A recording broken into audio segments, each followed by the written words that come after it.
എൻ്റെ പേര് ബിന്ദു. ഞാൻ തിരുവനന്തപുരം ജില്ലയിലെ ആറ്റിങ്ങലിനടുത്ത് നിന്ന് വരുന്നു. 2022 മെയ് മാസം 11-ാം തീയതി എനിക്കൊരു ആക്സിഡൻറ്റ് സംഭവിക്കുന്നു. ഇടത് കാലിന് ചിരട്ട നഷ്ടപ്പെട്ട്.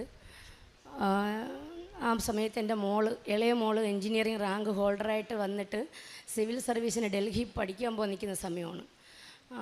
അതെല്ലാം ഒരു സുനാമി വന്ന പോലെ എല്ലാം നഷ്ടപ്പെട്ട്, കിടക്കാടം നഷ്ടപ്പെട്ട്, മോളെ പഠിക്കാനുള്ള സാഹചര്യം നഷ്ടപ്പെട്ട്, അതിലേറെ എൻ്റെ മനസ്സ് നഷ്ടപ്പെട്ട് ഞാൻ ആരോടെയും മിണ്ടാതെയും ഞാൻ വേറൊരു ലോകത്തിലോട്ട് പോയി. എന്നെ കൊണ്ട് ഇനി ഒന്നും കൊള്ളില്ല എന്നുള്ളൊരവസ്ഥയിൽ ഞാൻ ഇരിക്കുമ്പോൾ എനിക്കൊരു ചെറുകുട്ടിയെ, മൂത്ത മോക്ക് ഒരു കുഞ്ഞുണ്ടാവുകയും ആ കുഞ്ഞിൻ്റെ കളിയിലും ചിരിയിലും ഒന്നും എനിക്ക് അതിനെടുക്കാനോ ഒന്നും എനിക്ക് തോന്നില്ല.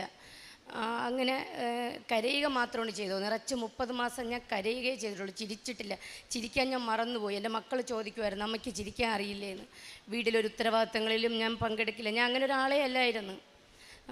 അത് കഴിഞ്ഞ് മോള് ആ ഒരു സാഹചര്യത്തിൽ വീട്ടിലെ അവസ്ഥ കേടുകൊണ്ട് മോള് ഒരു സ്റ്റാർബക്സ് എന്ന് പറഞ്ഞൊരു കമ്പനിയിൽ ജോലിക്ക് കയറിയിട്ട് അവൾ അവിടെ നിന്ന് ജോലി ചെയ്യുമ്പോൾ എന്നിലെ അമ്മ തകർന്നു പോയി. കാരണം അവൾ സിവിൽ സർവീസ് 2 വർഷത്തിനകത്ത് അവൾ IAS എടുത്ത് വരേണ്ട മോളാണ്. അത്രയ്ക്കും കപ്പാസിറ്റി ഉള്ള മോളായിരുന്നു. പക്ഷേ അവൾ പതറിയില്ല. അവൾ ആ ജോലിയിൽ നിന്നുകൊണ്ട് ഞങ്ങളെ വീട്, ഹസ്ബൻഡ് ഓട്ടോ ഓടിച്ചിട്ടാണ് ഞങ്ങൾ കഴിയുന്നത്. അപ്പം എനിക്ക് ജോലി ഉണ്ടായിരുന്നു. എനിക്ക് 50,000-ന് പുറത്ത് കമ്മീഷൻ കിട്ടുന്ന ഈ ജോലികളെല്ലാം ഞാൻ ഉപേക്ഷിച്ച് മരണത്തിന് മാത്രം ആശ്രയിച്ച് ഇനി മരണം മാത്രമേ ഉള്ളൂ. 3-4 പ്രാവശ്യം അതിന് ശ്രമിച്ചു. നാലാമത്തെ അറ്റംപ്റ്റിൽ നിന്നും മക്കളെ തിരിച്ച് രക്ഷിച്ച് കൊണ്ടുവന്നിട്ട് പറഞ്ഞ് നഷ്ടപ്പെട്ടതെല്ലാം പൊയ്ക്കോട്ടെ, ഞങ്ങൾക്ക് അമ്മ മാത്രം മതിയെന്ന് പറഞ്ഞ് അപ്പോഴത്തേക്ക് ഇളയ മോള് വീണ്ടും സ്വീഡനിലോട്ട് പോകാനായിട്ട്, എന്തായാലും സിവിൽ സർവീസിന് പോകത്തില്ല, സ്വീഡനിലോട്ട് പോകാനായിട്ട് അവൾ അപ്ലൈ ചെയ്യുന്നു. ആ സമയത്ത് വീണ്ടും ഞാൻ പതറി. കാരണം ഒരു പൈസയും ഇല്ല. ആ ഒരു പൈസയും ഇല്ലായിരിക്കുന്ന സമയത്ത് ഈ കുട്ടിക്ക് പോകാൻ പറ്റാതെ വന്നാൽ അത് നിരാശയാണല്ലോ. അപ്പോൾ വീണ്ടും പതറിയിട്ട് വീണ്ടും അതിനേക്കാളും മോശകരമായൊരവസ്ഥയിലോട്ട് ഞാൻ പോകുന്നു. പക്ഷേ അവൾ ദൃഢമായിട്ട് നിന്നു.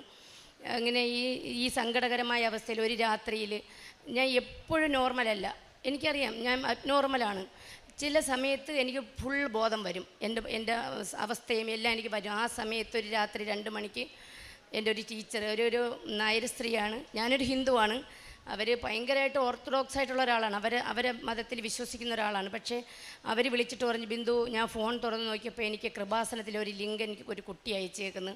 ഞാനത് ഓപ്പൺ ചെയ്ത് നോക്കുമ്പോൾ മാതാവിനെയാണ് ആദ്യം കാണുന്നത്. അത് കഴിഞ്ഞ് ഒരു ഹിന്ദു സ്ത്രീയുടെ സാക്ഷ്യം.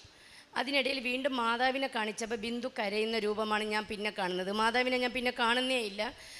ബിന്ദു അവിടെ ഒന്ന് പോവൂ. അപ്പോൾ എൻ്റെ കയ്യിൽ ഒറ്റ പൈസയില്ല, ഒരു ചില്ലിക്കാശില്ല. ടീച്ചർ തന്നെ എൻ്റെ അക്കൗണ്ടിൽ പൈസ അയച്ചെന്ന്. 2-3 ദിവസത്തിനകത്ത് ഭർത്താവ് ഞാനും കൂടെ അവിടെ വന്ന്, ഇവിടെ വരുമ്പോഴൊക്കെ വെറും ഒരു ചിന്തയില്ല, ഒന്നും അറിയില്ല. ഇവിടെ വരുന്നു, ഭർത്താവ് ഇവിടെ കൊണ്ടുവരുന്നു, ഇവിടെ കൊണ്ടുവന്ന് ഇരുത്തി പ്രാർത്ഥനയിലൊക്കെ പങ്കെടുക്കുന്നെങ്കിലും ഞാനതിൽ പൂർണ്ണമായിട്ടും അത് ഉൾക്കൊള്ളുന്നില്ല. പക്ഷേ ഇറങ്ങാൻ സമയത്ത് എൻ്റെ മനസ്സിൽ ഞാൻ മാതാവിനോടും അപ്പനോടും പ്രാർത്ഥിച്ചു, എനിക്ക് പ്രാർത്ഥിക്കാനുള്ള കഴിവ് തരണേ, അതിനുള്ള ഏകാഗ്രത തരണേ എന്ന് പറഞ്ഞ്. അപ്പോഴും ഞാൻ കരഞ്ഞു പോയി. അത് കേട്ടു, ആ പ്രാർത്ഥന കേട്ടു. തീർച്ചയായിട്ടും ഞാൻ അന്ന് വൈകുന്നേരം തൊട്ട് പ്രാർത്ഥിക്കാൻ തുടങ്ങി. എല്ലാം വൈകുന്നേരത്തെ പ്രാർത്ഥന, രാവിലെ പിന്നെ ജപമാല ഇവിടെ നിന്നൊരു കൊച്ചയച്ചു തന്നു. അത് ഒരു ക്രിസ്ത്യൻ സഹോദരി എനിക്കൊരു ബൈബിള് തന്ന് എന്നെ കൊണ്ടാവും വിധം അതെല്ലാം ഞാൻ വായിച്ച്, എനിക്ക് തോന്നുന്നു ഞാൻ 18 മണിക്കൂറും ഈ പ്രാർത്ഥനയിലും സാക്ഷ്യം കേൾക്കലും അച്ഛൻ്റെ അതെല്ലാം പ്രഭാഷണം എല്ലാം കേട്ടു. മനസ്സിനെ പതിയെ എനിക്കറിയാം മാനസിക രോഗത്തിൻ്റെ അവസ്ഥ. ഞാൻ ഒരുപാട് പേരെ കൊണ്ടുപോയി രക്ഷിച്ചിട്ടുള്ള ഒരാളാണ്. അപ്പോൾ ആ ഒരു അവസ്ഥ അറിയുന്നതിന് വേണ്ടി ഇപ്പം ഞാൻ മനസ്സിലാക്കുന്നു, മാനസിക രോഗം എന്നുള്ളത് എന്തെന്ന് അറിയുന്നതിലേക്ക് എന്നെ കൊണ്ടെത്തിച്ചിട്ട് തിരിച്ചു കൊണ്ടുവന്നു. ഒരു ചികിത്സയും ആവശ്യമില്ലാതെ തിരിച്ചു വന്നു. സ്വപ്നം കാണാൻ പറ്റാത്ത 30 ലക്ഷം രൂപ പലരായിട്ട് സഹായിച്ച് എൻ്റെ കുട്ടി പോയി. അപ്പോൾ പോകാൻ നേരത്തെ അവൾക്ക് ഇൻ്റർവ്യൂവിന് വന്ന്, അതിന് മുന്നേ അവൾക്ക് റിജക്ഷൻ ലെറ്റർ പിള്ളേർക്ക് വന്നു തുടങ്ങി. അപ്പോൾ ഇവൾ ക്വാളിഫൈഡാണ്, പക്ഷേ മോൾക്ക് മാത്രം ഒരു യൂണിവേഴ്സിറ്റിയിൽ നിന്ന് ഒരു അറിയിപ്പും വന്നില്ല. എന്നോട് പറഞ്ഞ, അമ്മയുടെ മാതാവിനെ എപ്പോഴും പ്രാർത്ഥിക്കുന്നതല്ലേ, നിനക്ക് വിശ്വാസമല്ലേ? എനിക്ക് വിശ്വാസമാണ്. കാരണം എന്ന് പറഞ്ഞാൽ അമ്മ നടത്തി തരുമോ എന്ന് ഞാൻ ചോദിക്കാറില്ല, കാരണം അമ്മയെ ഏൽപ്പിച്ച കേസിൽ എനിക്ക് പിന്നെ സംശയമില്ല. അപ്പോഴവൾ പറഞ്ഞ്, നാളെ രാത്രി 12 മണിക്കാണ് പറയുന്നത്, നാളെ 12 മണിക്കകത്ത് എന്തെങ്കിലും ഒരു മെസ്സേജ് എൻ്റെ എംബസിയിൽ നിന്ന് വരികയാണെങ്കിൽ ഞാൻ വിശ്വസിക്കാം അമ്മേ, ഞാനും വന്ന് ഉടമ്പടി എടുക്കാം. 11:50 എൻ്റെ മോക്ക് വിസ തന്നെ ഇങ്ങ് വന്നു. മനസ്സിലായോ? അപ്പോഴേ പറയുന്നു, ഡൽഹി പോകാനായിട്ട് ആരുമില്ല, എനിക്ക് പേടിയല്ലേ, എന്നെപ്പോലൊരു അമ്മയ്ക്ക് പ്രത്യേകിച്ച് ഞാൻ പേടിച്ചിരിക്കുന്ന അവസ്ഥ. ഞാൻ വളരെ ബോൾഡായിട്ടുള്ള ആളായിരുന്നു. ഞാൻ അമ്മയെടുത്ത് ചോദിച്ചു, അമ്മേ പ്രാർത്ഥിച്ചിട്ട് ചോദിച്ചു, എൻ്റെ കുഞ്ഞിൻ്റെ കൂടെ ഇപ്പോൾ ആരുമില്ല, എന്താ ചെയ്യുന്നത്? എന്നിട്ട് ഞാൻ ഇവർക്കൊരു ഗ്രൂപ്പുണ്ട്, ആ ഗ്രൂപ്പിൽ ഞാൻ എൻ്റെ കുഞ്ഞിങ്ങനെ വരികയാണെങ്കിൽ ഞങ്ങൾക്ക് കൂടെ പോകണമെങ്കിൽ ഞങ്ങൾക്ക് 50,000 രൂപ വേണം, ഫ്ലൈറ്റിലേ പോകത്തുള്ളൂ, അപ്പോൾ പൈസ ഇല്ല. 1 മണിക്കൂറിനകത്ത് ഫോണിൽ മെസ്സേജ് ഉണ്ട്, അമ്മ ഒന്നുകൊണ്ട് വിഷമിക്കേണ്ട, ഞാൻ ആശ നെടുമങ്ങാടുകാരിയാണ്, എൻ്റെ ഹസ്ബൻഡ് ഇവിടെ ദ്രൗപദി മുർമുവിൻ്റെ പ്രസിഡൻറ്റിൻ്റെ ഹെഡ് നഴ്സാണ്, ഞങ്ങൾ അതിനകത്താണ് താമസിക്കുന്നത്, മോൾ എയർപോർട്ടിൽ എത്തിയാൽ മാത്രം മതി, ബാക്കിയെല്ലാം. അതിൻ്റെയൊക്കെ ഞാൻ ആരോടാ എങ്ങനെയാണ് അന്ന് പറഞ്ഞ് തീർക്കേണ്ടത്? അവിടെ ചെല്ലുന്നു, അവർ വന്ന് പിക്ക് ചെയ്ത് കൊണ്ടുപോയി. മോൾ 2 ദിവസം രാഷ്ട്രപതി ഭവനകത്ത് താമസിച്ച് ഈസിയായിട്ട് ഇൻ്റർവ്യൂ പാസ്സായി തിരിച്ച് വന്ന് അവൾ വന്നതിൻ്റെ അന്ന് തന്നെ നേരം വെളുത്ത് നമ്മൾ നേരെ ഇവിടെ വന്ന് ഉടമ്പടി എടുത്ത്. എനിക്ക് മുട്ടുകാലി നിൽക്കത്തില്ല, ചിരട്ടയില്ലല്ലോ, ഒരു മോള് മുട്ടുകാലിൽ നിൽക്കും, ഞാൻ ഇരുന്ന് പ്രാർത്ഥിക്കും. ഞങ്ങൾ ശക്തമായിട്ട് പ്രാർത്ഥിച്ച് അവൾ പോയി. അവൾ നന്നായിട്ട് പഠിക്കുന്നു. 6 മാസം കൊണ്ട് ചെയ്യേണ്ട കോഴ്സ് 3 മാസം കൊണ്ട് അവിടെ അങ്ങനെയാണല്ലോ ചെയ്ത് അവൾ 100% കഴിഞ്ഞ് സെക്കൻഡ് സെമസ്റ്ററിൽ കയറി. ഇപ്പോൾ ചെറിയ ജോലി എന്തോ ആയി. അപ്പോൾ എല്ലാം തിരിച്ചു തന്ന്. എൻ്റെ മാനസികാവസ്ഥ എനിക്കറിയാം, എൻ്റെ മാനസികാവസ്ഥ. ഞാൻ ഇപ്പോൾ 5 പ്രാവശ്യം വന്ന്. എന്നിട്ട് ഞാൻ ആവേ മരിയ എന്നൊരു ഗ്രൂപ്പ് ഉണ്ടാക്കിയിട്ട് അതിനകത്ത് മൊത്തം ക്രൈസ്തവരാണ്, ഹിന്ദുക്കളാണ്. അപ്പോഴെൻ്റെ മനസ്സിൽ അമ്മയെ ഒരാളിനെ എനിക്കിതിനകത്ത് ക്രിസ്ത്യനായിട്ട് വേണം, ഇവർക്ക് എന്തെങ്കിലും അറിവില്ലായ്മയൊക്കെ ഉണ്ടെങ്കിൽ പറഞ്ഞു കൊടുക്കാൻ വേണ്ടി. അപ്പോഴെൻ്റെ കൂടെ 10ാം ക്ലാസ് വരെ പഠിച്ച എൻ്റെ മേരി വിളിക്കുന്നു, പേര് ശ്രദ്ധിക്കണം, മേരി വിളിച്ചിട്ട് സംസാരിക്കുന്നത്. ഞങ്ങൾ 35 വർഷങ്ങൾക്ക് ശേഷമാണ് സംസാരിക്കുന്നത് തന്നെ. അവൾ ആ ഗ്രൂപ്പിൽ ആഡാവുന്നു, അവർക്ക് വേണ്ട എല്ലാ ഉപദേശങ്ങളും അവൾ കൊടുക്കുന്നു. ഞായറാഴ്ച വീടിനടുത്തുള്ള പള്ളിയിൽ ഞാൻ പോകും, കുർബാനയിലൊക്കെ പങ്കെടുത്ത് പ്രാർത്ഥിക്കുന്നുണ്ട്. എക്സ്പെഷ്യലി മറ്റാരെന്ത് പറഞ്ഞാലും എനിക്കത് പ്രാർത്ഥനയിലൂടെ അവർക്ക് സാധിച്ചു കൊടുക്കാൻ പറ്റുന്നു. ഞാൻ പ്രാർത്ഥിച്ചുകൊണ്ടിരിക്കുമ്പോൾ ഒരു വേള ഞാൻ കണ്ടു മെഴുകുതിരിയിൽ എൻ്റെ അമ്മ വന്നു. അതുവരെയും കരച്ചിലായിരുന്നു, ചിരിച്ചിട്ടേ ഇല്ല. ആ കരയുമ്പോൾ ഇനി കരയരുതെന്ന് പറഞ്ഞു. എൻ്റെ അടുത്ത് ഇനി കരയരുത്, നീ ഇതിൻ്റെ എല്ലാ പ്രശ്നങ്ങളും ഞാൻ ഏറ്റെടുത്ത് കഴിഞ്ഞു, ഒരിക്കലും നീ ഇനി കരയാൻ പാടില്ല. അതിനുശേഷം ഞാൻ കരഞ്ഞില്ല. ഇവിടെ ഇന്നിപ്പോൾ ഇരുന്ന് ചിരിച്ചതിനെക്കുറിച്ച് അച്ഛൻ പറയുകയും ചെയ്ത്. അപ്പോൾ എല്ലാം തിരിച്ചു തന്ന് ഇപ്പോൾ ഒരു 35ഓളം പേരെ എനിക്കിവിടെ കൊണ്ടുവരാൻ പറ്റി. അവരുടെ എല്ലാ ആവശ്യങ്ങളും ഒരു മോന് ജർമ്മനി പോകാനായിട്ട് പൈസ കോട്ടയത്തുള്ള അച്ചായമാരെ കൊണ്ട് കൊടുത്തിട്ട് ഇവരുടെ കയ്യിലൊരു ഫോട്ടോ പോലും ഇല്ല. അവൾ വന്നിട്ട് പറഞ്ഞ് 2 വർഷമായി ആ പൈസ പോയി, അവർ ആത്മഹത്യ ചെയ്യുന്നു. ഞാൻ പറഞ്ഞു, നീ വിട്, നിൻ്റെ കയ്യിൽ എന്തോ ഉണ്ട്, എൻ്റെ കയ്യിലൊരു ബൈബിളുണ്ട്, നീ വായിക്ക്. പ്രാർത്ഥന എഴുതി കൊടുത്തു, അത് വായിക്കെന്ന് പറഞ്ഞു. 3ൻ്റെ അന്ന് വന്നിട്ട് പറയണം, അവർ വിളിച്ചിരുന്നു, മോന് വിസ ശരിയായി, മോൻ പോയി, മോന് ജോലിയായി. അപ്പോൾ എല്ലാം അങ്ങനെ എത്ര കാര്യങ്ങൾ എനിക്ക് നടത്തി കൊടുക്കാൻ പറ്റി. എല്ലാം എനിക്കറിയില്ല, എനിക്ക് വളരെ പെട്ടെന്ന് തന്നു. 90 ദിവസം കഴിഞ്ഞ് ഞാൻ ഇവിടെ വരുമ്പം ഞാൻ 100% പെർഫെക്റ്റാണ്. അത് കഴിഞ്ഞ് ഞാൻ കഥാപ്രസംഗം എന്ന രംഗത്തേക്ക് ചെന്നിട്ട് ഒരു പ്രൊഫഷണൽ കഥാപ്രസംഗം ഞാൻ എടുത്ത് 1500 പേരിരിക്കുന്ന ഒരു വേദിയിൽ ഞാൻ അവതരിപ്പിക്കുകയും എല്ലാവരും എന്നെ നിറഞ്ഞ് സ്വീകരിക്കുകയും ചെയ്ത്. അവിടെ വെച്ച് തന്നെ 3 സ്റ്റേജ് എനിക്ക് ആയി. മാർച്ച് 7-ാം തീയതി എൻ്റെ ആദ്യത്തെ അരങ്ങേറ്റമാണ്.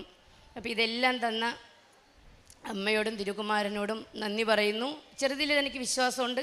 ഞാൻ എപ്പോഴും ആഗ്രഹിക്കുകയാണ്, ഈ ക്രിസ്ത്യൻസിന് വലിയ ഇഷ്ടമാണ്. ഇനിയൊരു ജന്മം ഉണ്ടെങ്കിൽ അമ്മയെടുത്ത് പറയും, എനിക്ക് അമ്മയുടെ ആ മതത്തിൽ എനിക്ക് ജനിക്കണമെന്ന് ഞാൻ പ്രാർത്ഥിക്കാറുണ്ട്. എനിക്ക് നിങ്ങളുടെ അടുത്ത് ഇത്രേ പറയാനുള്ളൂ, നിങ്ങളെ സങ്കടം അങ്ങോട്ട് ഏൽപ്പിക്കുക. കിട്ടുമോ എന്ന് ചോദിക്കുകയേ വേണ്ട, കിട്ടിയിരിക്കും. നിങ്ങളെ മനസ്സ് നല്ലതാണെങ്കിൽ, നിങ്ങൾ ആ പറയുന്നതെല്ലാം ഫോളോ ചെയ്ത് വരുന്നുണ്ടെങ്കിൽ പ്രേക്ഷിത പ്രവർത്തനങ്ങൾ. ഞാൻ ഇപ്പോഴും രാവിലെ പോകുമ്പോൾ 2-3 പൊതി എൻ്റെ ബാഗിലിട്ടേക്കും. ആരെങ്കിലും കാണും, അത് കഴിക്കാൻ അർഹതയുള്ള ആരെങ്കിലും വിശന്ന് വലഞ്ഞിരിക്കുന്നവർ. അതുപോലെ ആർക്ക് ഹോസ്പിറ്റൽ കേസ് വന്നാലും എന്താവശ്യത്തിനും ഞാൻ പറഞ്ഞിട്ടുണ്ട്, എന്നെ വിളിച്ചാൽ മതി. പാതിരാത്രിയാണെങ്കിലും ഞാൻ വരും കൊണ്ടു. അപ്പോൾ അതെല്ലാം ഞാൻ ചെയ്യുന്നുണ്ട്. ഇതെല്ലാം തന്ന അമ്മയ്ക്കും തിരുകുമാരന് 1 കോടി. ഇനി എൻ്റെ മരണം വരെ തീർച്ചയായിട്ടും ഇത് ഞാൻ ഇന്നെ ഫോളോ ചെയ്തുകൊണ്ടേയിരിക്കും. നന്ദി, നമസ്കാരം. 1 പത്രോസ് 5:6 ദൈവത്തിൻ്റെ ശക്തമായ കരത്തിന് കീഴിൽ നിങ്ങൾ താഴ്മയോടെ നിൽക്കുവിൻ, അവിടുന്ന് തക്ക സമയത്ത് നിങ്ങളെ ഉയർത്തിക്കൊള്ളും. നിങ്ങളുടെ ഉത്കണ്ഠകളെല്ലാം അവിടുത്തെ ഏൽപ്പിക്കുവിൻ, അവിടുന്ന് നിങ്ങളുടെ കാര്യത്തിൽ ശ്രദ്ധാലുവാണ്. ബിന്ദു എന്ന് പറയുന്ന ഈ സഹോദരി പരിശുദ്ധ കൃപാസന മാതാവിൻ്റെ തിരുനടയിൽ പറയുന്ന ഈ സാക്ഷ്യം എത്രയോ ക്വാളിറ്റി ഉള്ളതാണെന്ന് കേൾക്കുമ്പോൾ നമ്മൾ ഓരോരുത്തരും മനസ്സിലാക്കുന്നുണ്ട്. തകർന്നു പോയ ഒരു ജീവിതം, 4 തവണയോളം ആത്മഹത്യക്ക് ശ്രമിച്ച ഒരു ജീവിതം, അപകടത്തിൽ പരിക്കേറ്റ് വരുമാന മാർഗം നഷ്ടപ്പെട്ട ഒരു ജീവിതം, മകളുടെ ഏറ്റവും അടുത്ത ഭാവിയിലേക്ക് സിവിൽ സർവീസിലേക്ക് പോകുവാനുള്ള പടിവാതിൽക്കൽ അത് അമ്മയുടെ രോഗവും ദുരിതവും കാരണം പൂർത്തിയാക്കാനാവാതെ പോകുവാനാവാതെ പ്രയാസമേറിയ ജീവിതം. ഈ തകർച്ചകളുടെ നടുവിൽ നിന്ന് എത്ര കണ്ട് പരിശുദ്ധമ്മയുടെ കരം പിടിച്ച് ഈ കുടുംബം മുന്നോട്ട് പോയെന്നാണ് സാക്ഷ്യത്തിലൂടെ പങ്കുവയ്ക്കുന്നത്. അക്രൈസ്തവ സഹോദരിയായ ബിന്ദുവിന് ആരോ അയച്ചു കൊടുത്ത ഒരു സാക്ഷ്യം, ആ സാക്ഷ്യത്തിൽ കേട്ട കൃപാസന മാതാവിനെക്കുറിച്ചുള്ള കാര്യങ്ങളും ജീവിതത്തിൽ വരുത്തുന്ന മാറ്റങ്ങളെക്കുറിച്ചുള്ള യാഥാർത്ഥ്യങ്ങളും അത് പിന്തുടർന്ന് അമ്മ മാതാവിൻ്റെ തിരുനടയിൽ ഓടിയെത്തി കണ്ണീരോടെ ജീവിതം കൊടുത്തുകൊണ്ട് അമ്മ പ്രാർത്ഥിച്ച് തുടങ്ങുന്നതാണ് പുതിയ ചരിത്രത്തിന് തുടക്കമാകുന്നതെന്ന് സാക്ഷ്യപ്പെടുത്തുന്നു. മകൾ വിദേശത്ത് പഠനത്തിനും ജോലിക്കും വേണ്ടി എത്തിച്ചേരുവാൻ സാധിച്ചു. കുടുംബത്തിൽ സാമ്പത്തികമായി മെച്ചപ്പെടുവാൻ സാധിച്ചു. ഏറ്റവും പ്രധാനപ്പെട്ടത് ഈശോയിൽ ശരണപ്പെട്ട് വിശ്വസിക്കുവാനും പരിശുദ്ധ അമ്മയുടെ തിരുനടയിലേക്ക് വേദനിക്കുന്നവരെ നിരന്തരം എത്തിക്കുവാനും അവരുടെ ജീവിതങ്ങൾക്ക് പ്രത്യാശയും സംരക്ഷണവും കൊടുക്കുവാൻ സാധിക്കുന്നുവെന്ന്. ഇത് ഉടമ്പടി ജീവിതത്തിൻ്റെ ഗുണകരമായ വളർച്ചയുടെ ഒരു ലക്ഷണമാണ്. എത്ര എളിമപ്പെട്ട ദൈവസന്നിധിയിലേക്ക് നമ്മളെ കൊടുക്കുന്നുവോ, എത്ര വലിയ കണ്ണീരോടുകൂടി നമ്മുടെ ജീവിതങ്ങളെ കൊടുക്കുന്നുവോ, ആ കൊടുക്കുന്ന നിമിഷങ്ങളൊക്കെയും അമ്മ മാതാവ് ഈശോയ്ക്ക് കൊടുത്ത് ഈശോ അത് വാഴ്ത്തി അനുഗ്രഹിച്ച് തിരികെ നമ്മുടെ ജീവിതങ്ങളെ സുരക്ഷിതമാക്കുകയാണ്.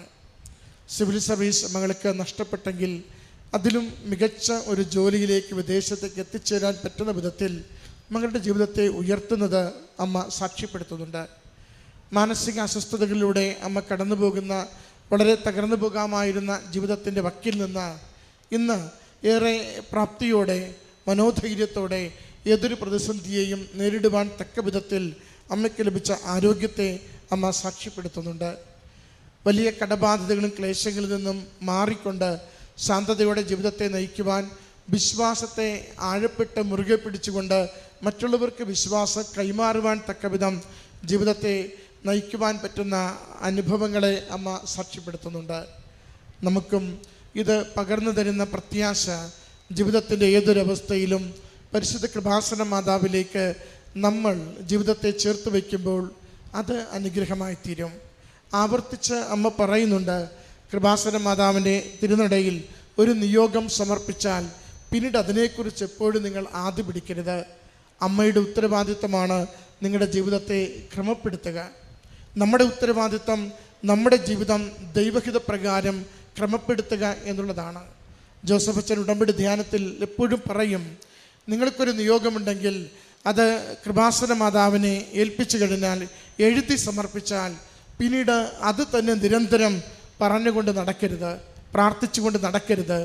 മറിച്ച് എങ്ങനെയാണോ ദൈവഹിത പ്രകാരം ഓരോ ദിവസവും നിങ്ങളുടെ ജീവിതത്തെ കുറേ കൂടി മികവുള്ളതാക്കുവാൻ, ക്വാളിറ്റി ഉള്ളതാക്കുവാൻ, ആത്മീയ ഉണർവുള്ളതാക്കുവാൻ, വിശുദ്ധിയുള്ളതാക്കുവാൻ നിങ്ങൾക്ക് സാധിക്കുക, അതിനുവേണ്ടി നിങ്ങൾ നിരന്തരം പരിശ്രമിക്കുവേൻ.